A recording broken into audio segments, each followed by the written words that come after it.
Welcome to Marketer's Alchemy, where we pull back the curtain on the intricate world of data-driven marketing. On this show, we delve into the convergence of marketing as an art form and data as a scientific foundation, unveiling the secrets to turning raw data into marketing gold. I'm your host, Kathryn Turnoff, Senior Product Manager at Deluxe. Join us as we dive into real-life case studies and give you a front row seat to industry pioneers and visionaries.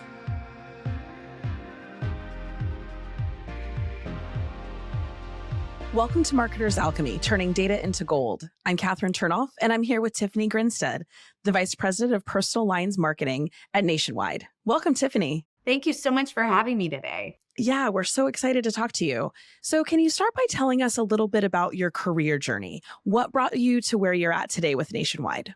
Absolutely. Well, I have had just an incredible career with Nationwide. I actually started as an intern in our corporate communications department, and over the years, had the opportunity to lead different groups of communicators and then more strategic brand marketers all across the company. So through our financial services business, I've led marketing for life insurance, for our funds business, for retirement plans, annuities.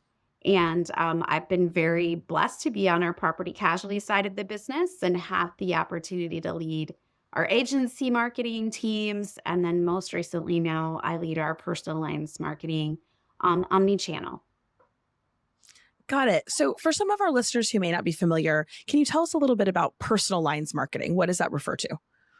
Yes, absolutely. So personal lines is really what you tend to think of as an individual when you think about insurance. So we're talking about the protection for your home, for your cars, for maybe your boat, your RV, your motorcycle. So all of those ways that people protect what matters most to them in the property casualty insurance industry, that's really where I focused. Great. Thank you. So let's head to our first segment, Alchemy Unveiled, Mixing Marketing Potions. Can you talk to us a little bit about what kinds of data your team uses?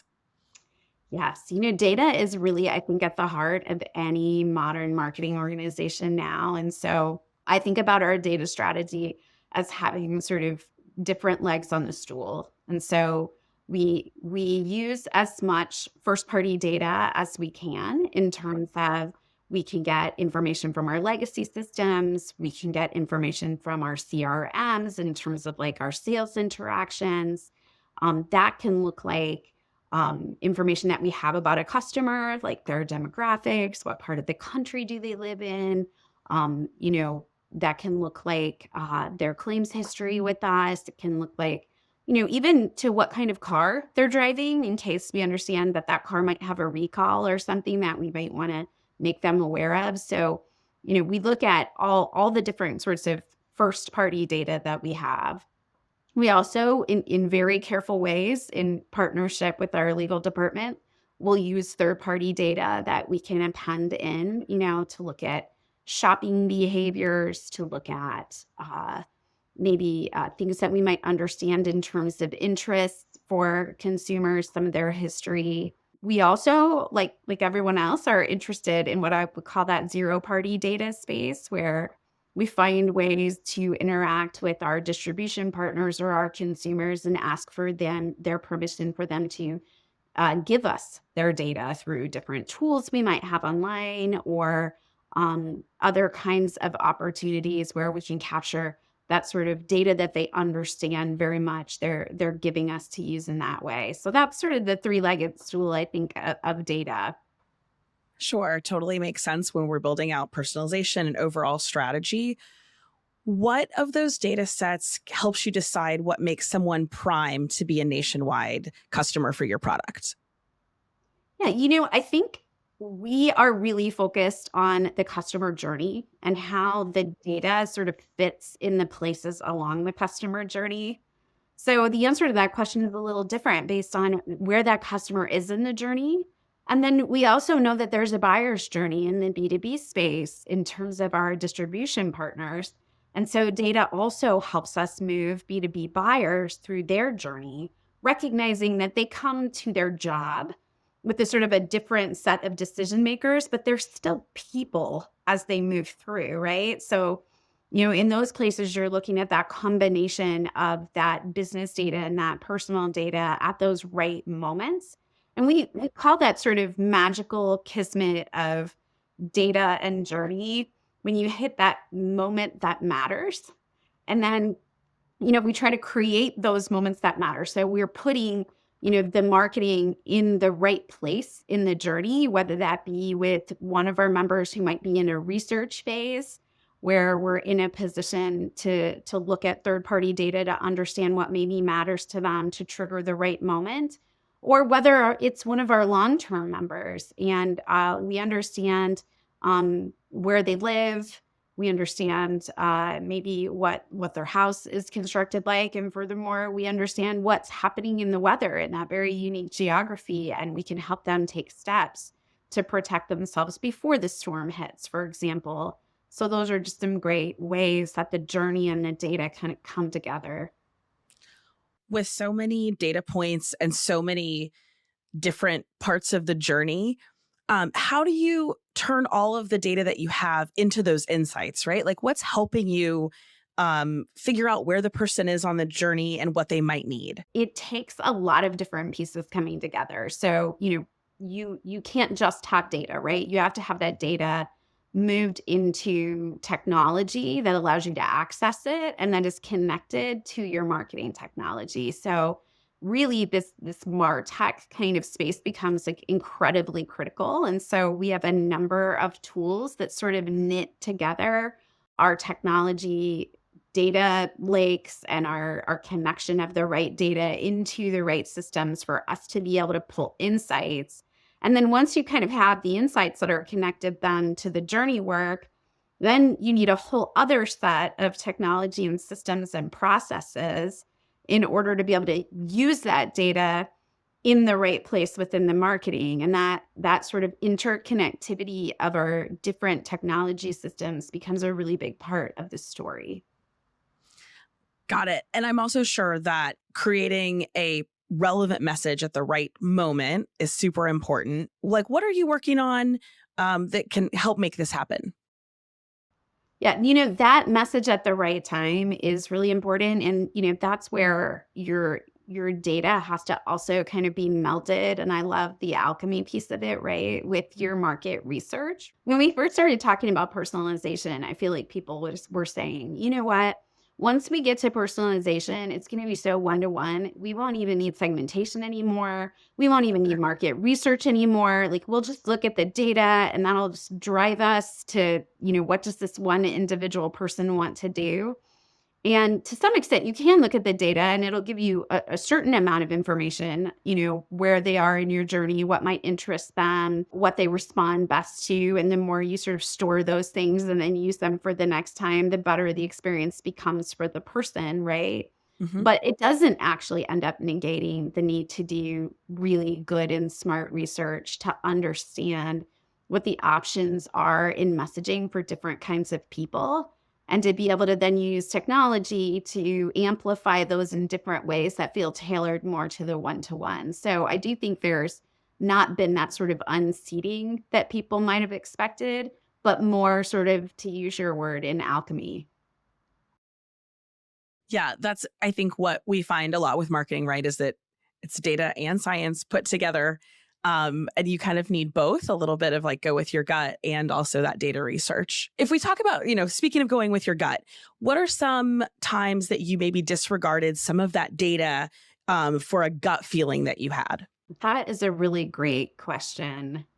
And gut is involved, but so is really smart qualitative research, ethnographic research, ways that you sort of can get underneath what people really mean, what they're really thinking, what they really actually do when they're sitting, you know, in front of a computer making a decision about their insurance, right? So, I think about it sort of that combination of really good consumer research and really good gut feelings, right? We certainly have a lot of different data sources when it comes to our members that we use.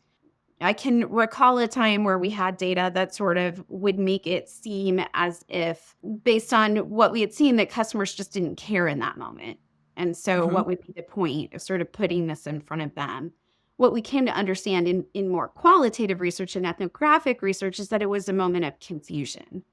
And so, being able to kind of see past what's actually happening, often the data is telling you the truth. You have to listen to the data, something's happening here. But frequently, I feel like we just assume that we know why. And, they tell you to ask why 5 times to really get behind. And I think in some cases that like layer of critical thinking on top of the data to help you make a good decision about what you now do is the part that we can't afford to miss. And then you can start layering on all kinds of A/B tests to sort of have the data start leading you to, okay, how do I hone the message? How do I get it right for this kind of person versus that kind of person, right? Right. That testing and measurement analysis, we do a lot of that here. And I know that it's very important to kind of hone in on, what customers truly want to make that perfect moment happen. In your research, what are some surprising data points you've come across? Maybe some things that gave you insight that you didn't expect. I think one of the things that's recently come out in some of our research that I find really, really interesting is, we've always known when it comes to insurance that there are folks who really see insurance as protection, and that there are folks who truly more see their homeowner's policy, let's say, as a way to not have to save up for a new roof, right? They think of it as their home improvement policy. As we started to study those who we knew were really, really more focused on protection, I think one thing that was surprising was we sort of thought they would get with a protection focused company. The data told us that they were more loyal, that they stay with you and they retain better. And so there was an assumption that that meant they weren't shopping as much as the other customers. But it turns out they are shopping, but they just are hard to unseat because they care a lot about the coverage. And so they do want to make sure they're getting the right price. They do want to make sure that they're checking sort of how their insurance fits on a regular basis in their plan. So that shopping behavior is there, but you have a different kind of bar that you have to reach and get through in order to keep those kinds of customers. So it's a great example of where the data is right, but it also sort of is more to the story. Right. Let's move on to our next segment, from nuggets to campaign gold. So here we want to delve into a little bit, maybe campaigns that you've had. Can you share with us about one of your weather alert opt-in campaigns? Kind of how does it work and what have you kind of learned about it as you've gone on? Yeah, so we have a campaign we've been testing. So it's really just in test. It's just in a couple of states at this point. And I think we've learned a lot. We're going to sort of move into some even broader spaces, from what we've learned in the campaign. But, this was an opportunity for us to look at weather in like a very hyper local way to say, like, if there's hail in your neighborhood, would you like us to text you to remind you to bring your car in?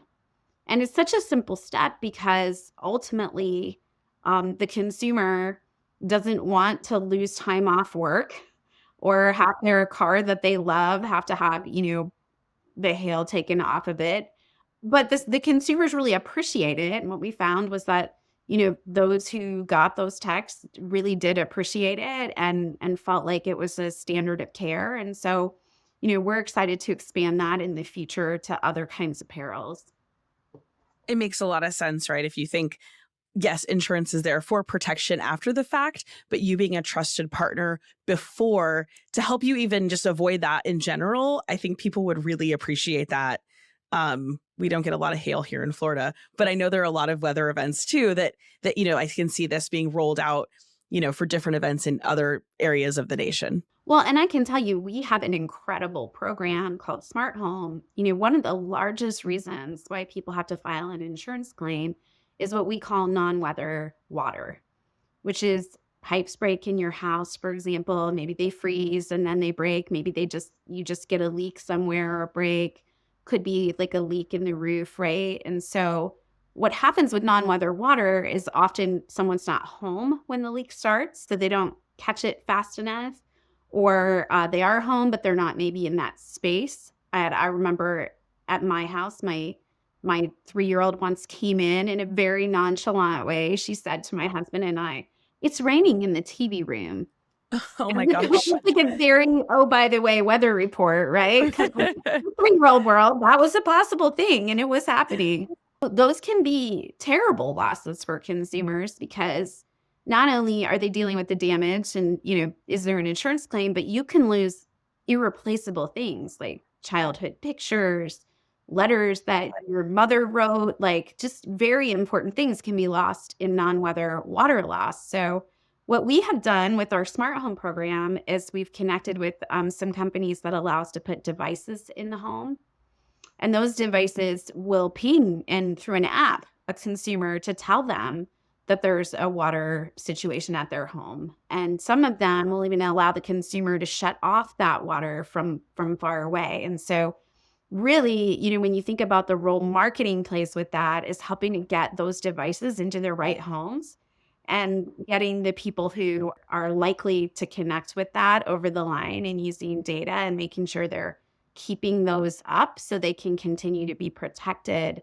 That's a big part of what insurance can and should be doing. And we're really proud that our company is at the front edge of that. What are some other creative ways that you're using data? I wouldn't necessarily have thought, the insurance with like the non-weather water and those kinds of things. What else are you doing?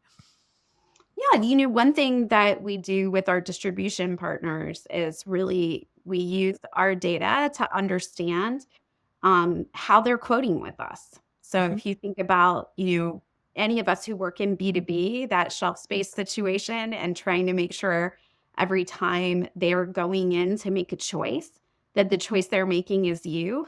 And in the insurance industry, one of the things you see is the agents will quote through a comparative rater. So they're kind of looking at you and your competitors next to each other. And we get the data back when we're in the top 2 or 3, but we're not getting the nod. And we'll use that data to then target those individuals that are consistently not giving us the nod with really targeted messages about why they should. And that work has largely increased in the places where it's in place, our ratio of going from a quote to a bind. So you can use data in B2B, again, in that buyer's journey in really smart ways where, you're talking to the people who need to hear the message in the moment that they need to hear it. To create these messages that really speak to customers or businesses right at the perfect time, are you utilizing any unique data types?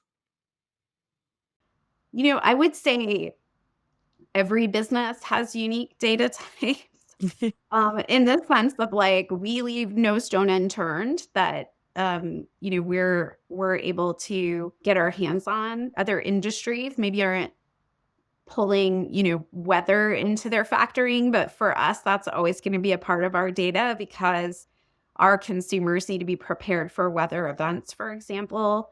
That's unique, I think, to the insurance industry. Mhm. Um, we will look at things like consumers' interests and in their experiences to see if we can connect with them, life stages and data that would sort of tell us what their life stage looks like. And again, those aren't necessarily unique, but I think we use them uniquely in insurance. And I think that's really the key is understanding how your industry and then uniquely your company's value prop. And we have a mission around protection. So every time we are looking at how we're using member data, consumer prospect data, it's all through the lens of how do we help people protect their businesses, families, and futures. That's our bar. Right. So that's kind of your unique niche in the data and how you use it. That's right. So now for our last segment, we like to have a little bit of fun here in what we call our gold rush round.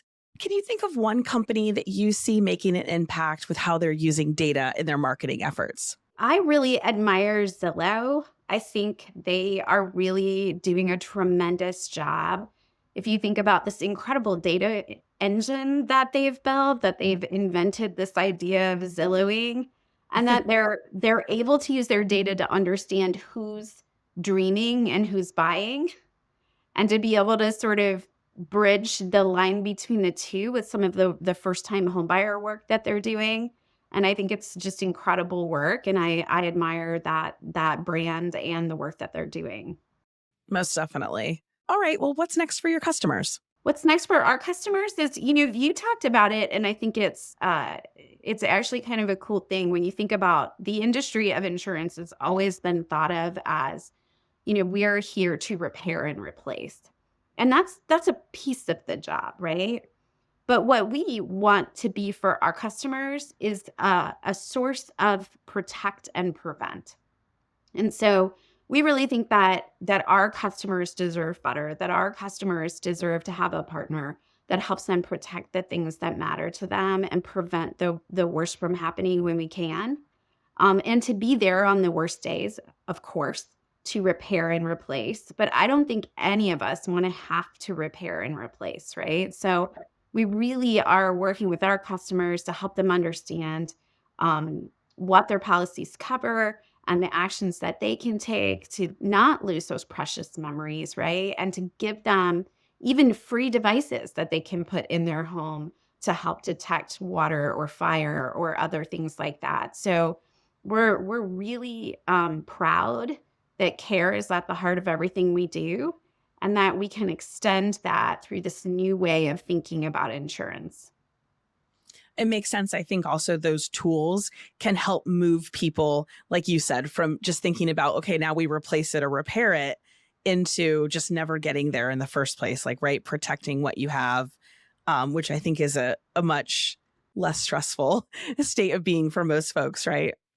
Yes, nobody is like, I really wish that I could, get my car fixed today, right? Right. And when you take care of your home and you replace the roof when you need to, and you use really high quality shingles, and all of these things are in place, then you also don't have, the issue of, like, when the roof fails, it isn't just a roof that fails. Water comes into your house potentially and takes away things that really matter to you. So we work together to prevent that from happening. We're protecting, your life, your family, your memories in really cool ways. Yeah, when I moved to Florida, I learned just how important roofs are, right? And living through my first hurricane, you really think of it that way as, the threat of weather is coming your way. You really have to, like, make some decisions, and how do you protect things and how do you do it? So I know insurance gives you the peace of mind, but I think true, like, thinking about, okay, my roof is solid, it has good shingles, maybe, hopefully it'll last through the storm, is a much safer feeling. So I think your customers all appreciate the efforts that you're making there. We are very excited to work with them on this. Well, thank you so much for joining us, Tiffany. How can our listeners learn more about what you're working on? Yeah, so listeners can definitely, look me up on LinkedIn, and we're always sharing great things there, and follow Nationwide on our social media. Take a look at nationwide.com for more information about how we're helping, our customers protect what matters most. Perfect. Thank you. To never miss an episode, subscribe to the show wherever you listen. I'm Kathryn Turnoff, and this is Marketer's Alchemy.